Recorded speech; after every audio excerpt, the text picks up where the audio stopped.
Que faire quand un élève arrive dans ton cours de yoga et qu'il t'annonce qu'il est blessé ? Comment ne pas paniquer ? Comment être sûr de ne pas aggraver sa blessure ? C'est de tout ça dont on parle aujourd'hui dans Bref de tapis. Je te partage ma secret sauce, mon process pour gérer les blessures de mes élèves. Et si tu me connais bien, tu sais que c'est vraiment ma spécialité. Tu cherches à approfondir ta pratique ou ton enseignement du yoga ? Parfait, tu es pile au bon endroit. Bienvenue sur Bref de tapis. Je suis Marion Lefournier, prof de yoga pour qui science physique et posture s'entremêlent. Ensemble, démystifions le yoga postural en mettant l'accent sur l'alignement pour booster ta pratique et ton enseignement. Avec mon double rôle de prof et formatrice, je t'accompagne pour respecter et comprendre ton corps et celui de tes élèves, que ce soit en ligne ou en présentiel. Rejoins-moi tous les 15 jours ici pour des épisodes instructifs et les autres vendredis du mois pour des réflexions spontanées. Pour plus de conseils sur le yoga et l'alignement, abonne-toi à ma newsletter pour les élèves ou pour les profs de yoga. Et ensemble, démystifions le yoga, une posture à la fois. Avant de commencer cet épisode, j'aimerais insister sur cette fameuse newsletter. En fait, j'ai créé une gazette spécialisée dans la prévention et la gestion des blessures. J'ai créé une version pour les élèves de yoga et une version pour les profs de yoga.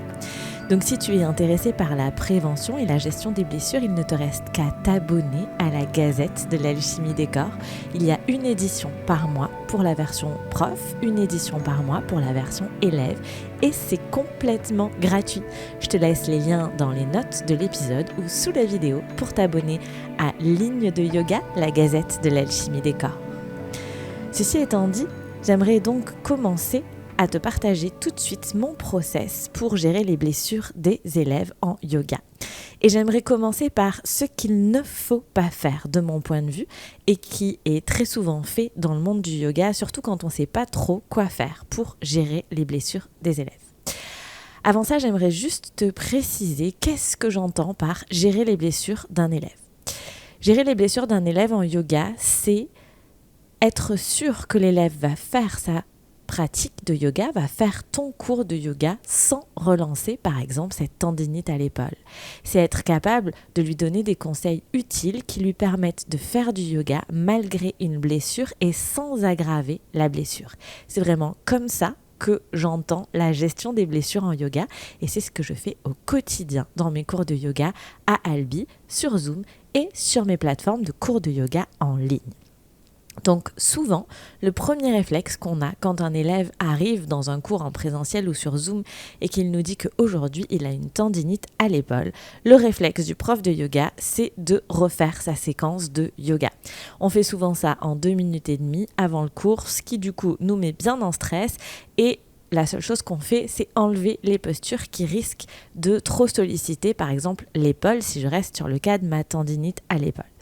Alors, refaire sa séquence juste avant le cours parce qu'un élève t'annonce qu'il est blessé, c'est pas une bonne idée. En tout cas, il y a une façon bien plus utile et bien plus facile pour gérer ça. Je vais bien sûr t'expliquer comment faire autrement que refaire toute ta séquence quand un élève t'annonce qu'il est blessé. La deuxième erreur que je vois souvent chez les profs de yoga qui veulent gérer les blessures des élèves, c'est qu'ils disent « si tu as mal dans la posture », tu as mal à l'épaule par exemple, si on reste sur l'exemple de la tendinite à l'épaule, si tu as mal, sors de la posture. Alors bien évidemment, c'est pas un mauvais conseil, si tu as mal, sors de la posture. C'est même plutôt un bon conseil. Mais de mon point de vue, le rôle du prof de yoga, c'est vraiment d'aider son élève à trouver des solutions pour continuer à faire du yoga malgré cette blessure. Donc pour moi, le rôle du prof de yoga, c'est de faire des propositions pour que l'élève puisse adapter son placement dans la posture pour qu'il n'ait pas de douleur. Donc peut-être qu'au final, la réponse finale sera « sors de la posture si tu as mal », mais l'idée, c'est d'avoir des propositions à faire pour tes élèves de yoga avant d'arriver à cette conclusion. Et peut-être qu'il n'y aura pas besoin d'arriver à cette conclusion et que tu pourras proposer des vraies solutions à tes élèves pour qu'ils puissent changer un placement dans une posture et ne pas avoir mal, par exemple, à leur épaule dans telle posture. La troisième erreur que je vois souvent chez les profs de yoga, c'est que quand ils ont un élève blessé dans leur salle réelle ou dans leur salle virtuelle, mais du coup, ils passent beaucoup de temps avec cet élève blessé. Alors ça, c'est pas un vrai problème, c'est-à-dire que c'est normal de passer plus de temps avec un élève blessé, mais ce qui, de mon point de vue, est assez dommage, c'est que la conséquence, c'est que le prof de yoga néglige un petit peu le reste de sa salle parce qu'il passe beaucoup de temps avec cet élève blessé pendant le cours, au détriment du reste de la salle. Et une fois de plus, il y a vraiment possibilité de faire autrement que ça pour gérer les blessures de tes élèves. Alors concrètement, comment je fais pour éviter ces 3 erreurs, c'est-à-dire ne pas refaire ma séquence de cours de yoga quand un élève m'annonce qu'il est blessé, faire d'autres propositions que sors de ta posture si tu as mal à tel endroit, et ne pas passer plus de temps pendant le cours avec un élève blessé qu'avec le reste de la salle. Eh bien, pour ça, j'ai mis en place tout un processus autour de la gestion des blessures et c'est même devenu mon expertise, ma spécialité. C'est d'ailleurs ce processus que j'apprends dans Yogaline Pro, ma formation pour les profs de yoga. Donc là, il y a une nouvelle cohorte qui vient d'être lancée. C'est maintenant trop tard pour s'inscrire. Mais si tu as envie d'être tenu au courant de la prochaine cohorte, le plus simple, c'est de t'abonner à la Gazette de l'Alchimie des Corps, la Gazette version prof de yoga, puisque c'est là que j'annoncerai la prochaine cohorte qui devrait être à peu près au printemps. Mais en attendant, j'aimerais commencer à semer des petites graines dans ta tête pour que tu commences un petit peu à mieux comprendre comment on peut s'aider, comment on peut aider son élève quand il a une douleur à l'épaule. Je dis vraiment s'aider parce que l'idée de ce processus de gestion des blessures, c'est certes d'aider ton élève, mais c'est aussi de t'aider toi, prof de yoga, à gérer ses blessures. C'est ne pas rentrer dans une panique parce qu'un élève t'annonce qu'il est blessé. Donc c'est certes un processus qui est pour tes élèves, mais qui est aussi pour toi, pour gagner en sérénité dans ton enseignement et dans le conseil que tu vas pouvoir donner à tes élèves de yoga, avoir de la confiance dans ce que tu vas raconter. Donc, la première étape de mon process de gestion des blessures, c'est de poser des questions et même plus précisément d'avoir un arbre à questions. Donc, cet arbre à questions que je donne dans Yogaline Pro, donc ma formation pour les profs de yoga, l'idée c'est vraiment d'avoir un échange avec tes élèves pour leur poser des questions précises, pour qu'ils te donnent des réponses précises et que tu puisses les aider réellement à changer leur placement dans leur posture et peut-être à adapter leur placement dans leur posture. Ce processus des questions, pour moi, il est vraiment central parce que c'est le point important pour vraiment être efficace dans la gestion des blessures. Ça veut dire qu'il faut savoir quoi demander à ton élève, vraiment être précise dans tes questions pour avoir des réponses précises et pour arriver à lui faire des propositions d'adaptation de posture. Parce que bien évidemment, c'est le deuxième point, c'est-à-dire qu'une fois que grâce à ces questions, grâce à cet arbre à questions, tu auras bien cerné le problème qu'a ton élève, tu vas pouvoir lui faire des propositions pour qu'il adapte sa posture en fonction de sa blessure. Donc bien évidemment, tu vas être obligé de lui dire, par exemple, change le placement, avance ta main ou change la position de ton pied. Donc ça, c'est souvent la chose à laquelle on pense en premier, de se dire, ok, je vais donner des adaptations de posture, mais parfois on oublie ce processus de questionnement qui, de mon point de vue, est vraiment vital pour que cette gestion des blessures soit efficace. Donc, première étape, l'arbre à questions. La deuxième étape, proposer des adaptations concrètes pour que tes élèves puissent faire leur posture de yoga sans avoir des douleurs, par exemple sans relancer leur tendinite à l'épaule. La troisième étape, c'est est-ce qu'on va maintenir l'adaptation ou pas ? Alors là, il faut faire une petite différenciation de cas. On va différencier la pathologie de la blessure ponctuelle. La pathologie, c'est clairement quelqu'un qui, par exemple, a une discopathie, c'est une blessure qui ne va pas guérir avec le temps. La personne qui a une discopathie, donc un écrasement des disques intervertébraux, ça va rester. Et l'idée de la pratique de yoga, comme en tout cas moi je l'entends, c'est de ne pas aggraver cette blessure. La blessure ponctuelle, c'est typiquement la tendinite à l'épaule qui, si elle est bien soignée et si la pratique de yoga est bien adaptée, va finir par disparaître et peut-être qu'on pourra revenir à des positionnements plus classiques. Donc la troisième étape de ce process de gestion de blessure, c'est vraiment de se poser la question de dire est-ce qu'il faut maintenir ces adaptations, donc ce qui est souvent le cas quand on a une pathologie, ou est-ce que on peut revenir à une version un petit peu plus classique, donc enlever l'adaptation qu'on a demandé à l'élève d'installer parce qu'il était blessé, parce que maintenant il n'y en a plus besoin. Et la quatrième étape de ce processus, c'est être sûr de ne pas redéclencher cette douleur.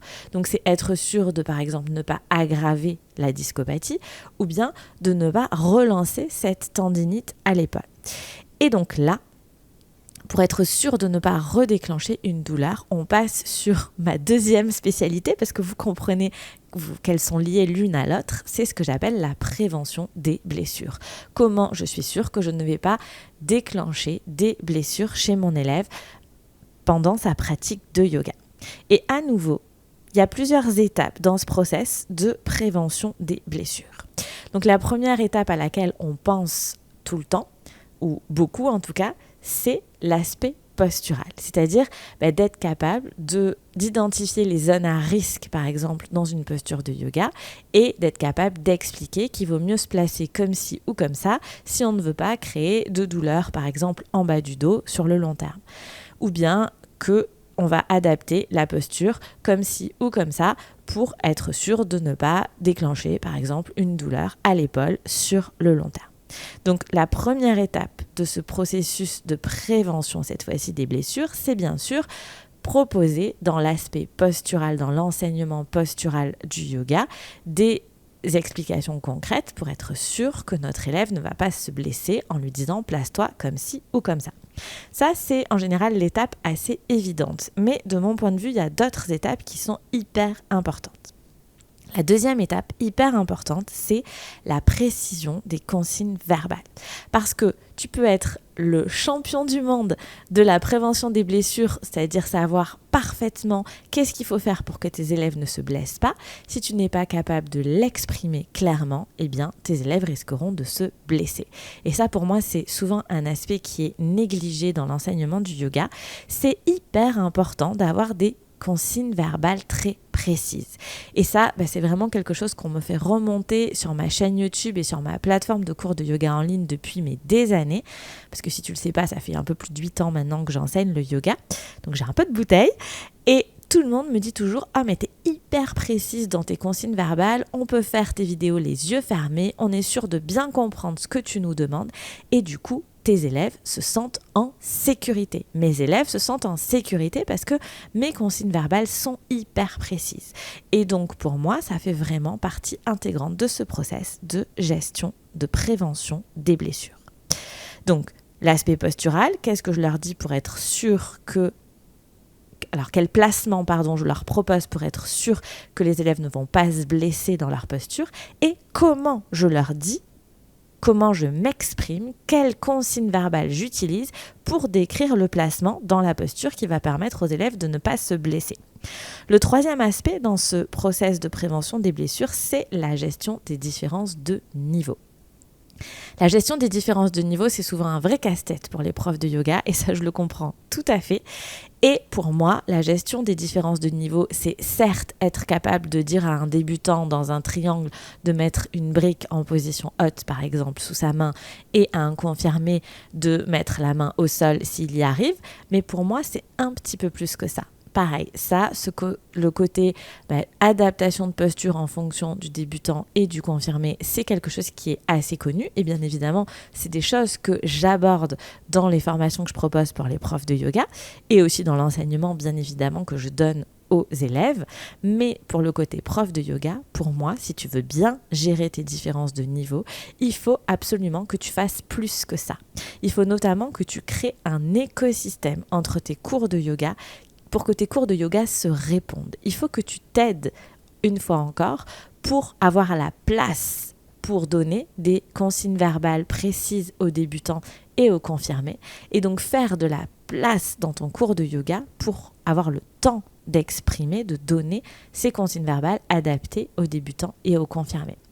L'écosystème d'offres adapté aux débutants et aux confirmés, pour moi, c'est aussi être capable de dire à ton élève débutant, ok, si tu veux commencer le yoga, je te conseille plutôt de commencer par cette playlist de vidéos ou bien ce stage de yoga. C'est vraiment tout ça, pour moi, l'écosystème d'offres qui, à la fois, une fois encore, est là pour t'aider et pour aider tes élèves de yoga. La gestion des différences de niveau, c'est vraiment, de mon point de vue, hyper important pour la prévention des blessures parce que c'est pas rare que un débutant se blesse parce que la gestion des différences des niveaux n'a pas été très bien appréhendée par le prof de yoga dans un cours, par exemple, tout niveau. Et enfin, le dernier point, bien évidemment, je vais tout résumer en fin d'épisode, mais le dernier point qui est important pour moi en termes de prévention des blessures, c'est le séquençage, c'est ta préparation de cours. Alors, le séquençage, c'est quelque chose qui pose problème tout le temps. C'est quelque chose dont on parle et on reparle dans les formations de profs de yoga, que ce soit des formations initiales ou des formations complémentaires. Il n'y a pas à tortiller, on passe toujours beaucoup de temps à parler du séquençage et c'est normal parce que c'est compliqué. Pour moi, le séquençage, c'est un point clé également dans la prévention des blessures parce qu'en fonction de comment tu vas construire ton cours en lui-même et en fonction de comment tu vas construire les liens entre tes cours, entre tes différents cours, tu vas pouvoir aider tes élèves à comprendre qu'est-ce qu'il faut faire pour ne pas se blesser. Et quand je dis comprendre, c'est pas uniquement leur expliquer, c'est être capable de leur démontrer ce que tu leur expliques. Parce que si tu es capable de leur faire sentir dans leur corps d'élève que en se plaçant comme ci, c'est plus difficile pour l'épaule et qu'en se plaçant comme ça, c'est plus facile pour l'épaule, eh bien, tes élèves vont vraiment comprendre ce que tu leur expliques, ils vont le sentir dans leur corps et ça va pas juste être du par cœur, elle a dit qu'il fallait mettre son pied comme ci ou sa main comme ça, ils vont vraiment avoir toute la suite logique qu'il y a derrière ta consigne verbale et tu vas vraiment leur apprendre à faire du yoga et non pas simplement leur faire du yoga et c'est vraiment ça qui va permettre que ton élève il va retenir ton conseil et qui va être capable de l'appliquer, de s'autonomiser et de penser que s'il veut protéger son épaule, il vaut mieux qu'il mette son épaule comme ci ou comme ça.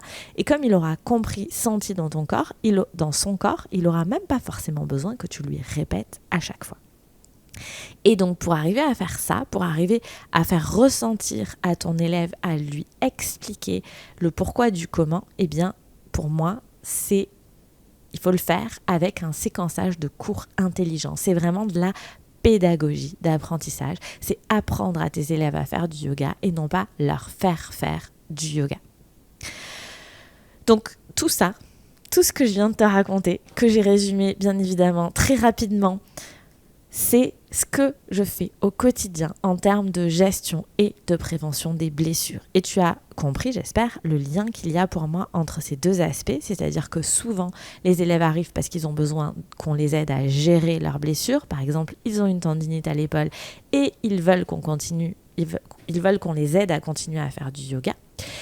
Et quand cette tendinite a guéri, ou bien quand ce mal de dos est passé, eh bien l'important c'est d'être sûr qu'on ne va pas à nouveau redéclencher cette douleur.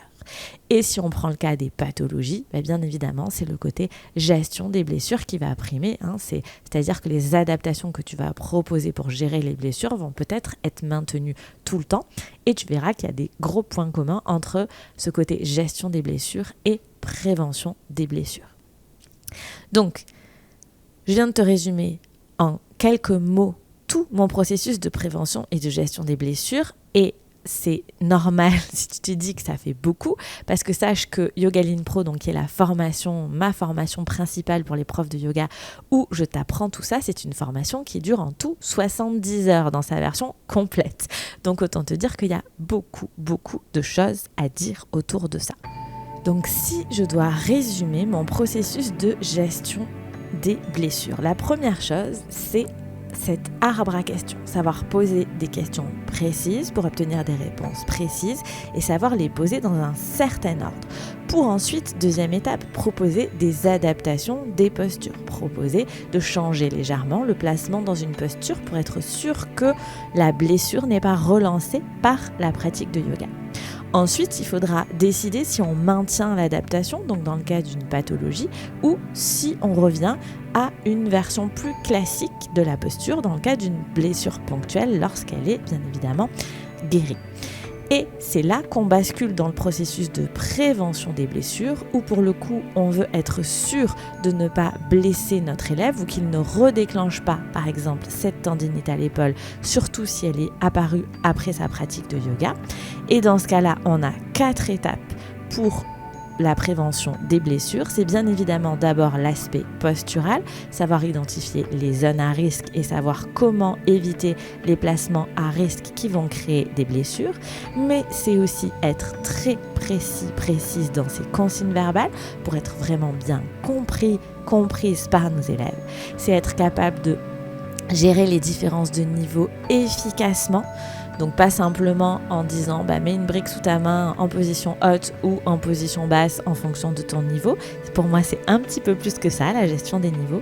Et c'est avoir un séquençage intelligent, des préparations de cours intelligentes qui permettent à tes élèves de vraiment ressentir ce que tu leur expliques pour que ce ne soit pas du par cœur de placement, pour qu'ils ne soient pas obligés de retenir qu'il faut mettre le pied comme ci ou comme ça, mais qu'ils comprennent pourquoi dans leur corps il faut mettre le pied comme ci ou comme ça. Donc aujourd'hui, je t'ai vraiment partagé mon process de prévention et de gestion des blessures. Et si tu as envie d'aller plus loin, eh bien, ça se fera dans la prochaine cohorte de Yogaline Pro qui n'est pas tout de suite, mais j'avais envie de quand même te donner des pistes sur tout ça. Et si tu as envie d'aller plus loin, d'en savoir plus sur mon process de prévention et de gestion des blessures, d'avoir par exemple des exemples concret, je te propose de t'abonner à ma gazette pour les profs de yoga. Je t'en ai déjà parlé en début d'épisode. Ligne de yoga pour les profs ou pour les élèves. D'ailleurs, si ça t'intéresse, tu peux t'abonner aux deux, parce que si t'es prof, t'es sûrement aussi élève de yoga.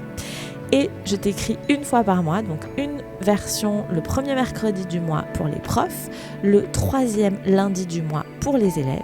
Et tu verras qu'en t'abonnant à cette newsletter, qui est pour l'instant en tout cas entièrement gratuite, en t'abonnant à cette gazette, eh bien tu pourras relire les éditions précédentes. Donc c'est un petit peu comme un gros blog ou une gazette vraiment, où tu pourras en t'abonnant accéder aux archives et lire les archives précédentes où tu trouveras des conseils précieux pour compléter tout ce que je viens de te dire dans cet épisode de podcast. Si ça t'a plu, n'hésite pas à laisser une note 5 étoiles, à t'abonner à mon podcast, peut-être à laisser un avis sur Apple Podcast. Et si tu m'écoutes sur YouTube, n'hésite pas à me laisser un commentaire et à t'abonner à la chaîne si ça t'est utile. C'est une façon simple et gratuite pour toi de me soutenir et c'est hyper aidant. Merci pour ton écoute, merci pour ta présence et je te retrouve dans 15 jours sur Bref de tapis.